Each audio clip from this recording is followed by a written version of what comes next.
On refait la prédique. Une courte vidéo qui revient sur la prédication du dimanche pour aller un peu plus loin dans son appropriation. Ce dimanche, c'était le deuxième épisode d'une mini-série de 3 prédications autour de ce que j'ai appelé le trépied de la vie chrétienne. La foi, l'espérance et l'amour. Ce sont 3 valeurs chrétiennes fondamentales qui s'adaptent à tous les environnements, un peu comme un trépied, et qui nous assurent la stabilité pour une vision nette et claire de notre vie chrétienne.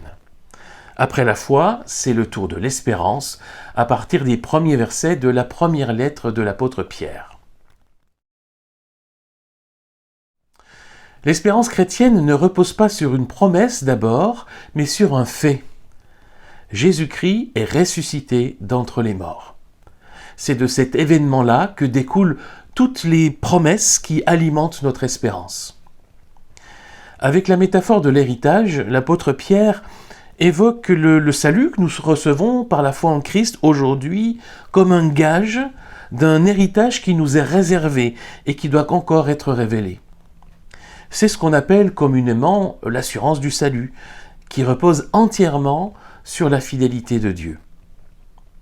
Et entre le fondement de la résurrection du Christ et le gage de notre héritage à venir, il reste donc une espérance à vivre aujourd'hui. Cette espérance vivante, on la vit par la foi, dans la relation avec Dieu. Elle s'exprime dans la confiance, malgré les tempêtes que nous pouvons traverser. Et elle se manifeste dans la paix face à l'agitation du monde. Au-delà des troubles ici-bas, le projet de Dieu est en marche et son royaume vient. Une espérance vivante, c'est une vie qui sait manifester déjà les germes du royaume qui vient. Dans ma prédication dimanche, j'ai évoqué la difficulté qu'on peut ressentir à parler d'espérance dans le contexte anxiogène qui est le nôtre aujourd'hui.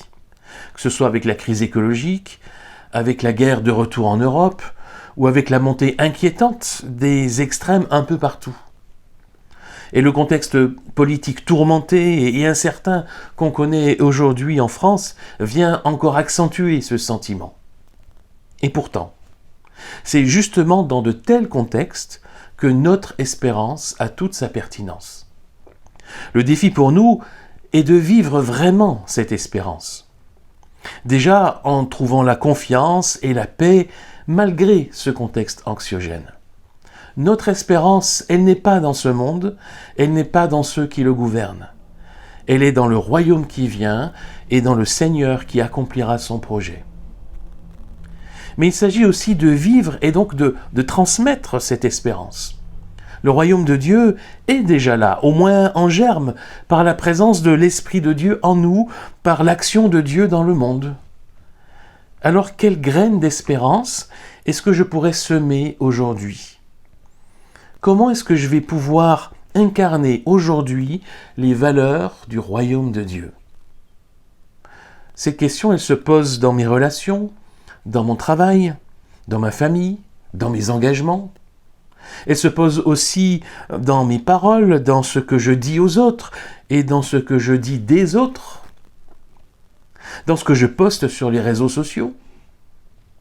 Elle se pose dans la façon dont je me comporte avec les autres, dans l'accueil, dans l'écoute, dans la compassion que je manifeste, dans le refus de participer à toute forme d'injustice, d'humiliation, de discrimination, de stigmatisation.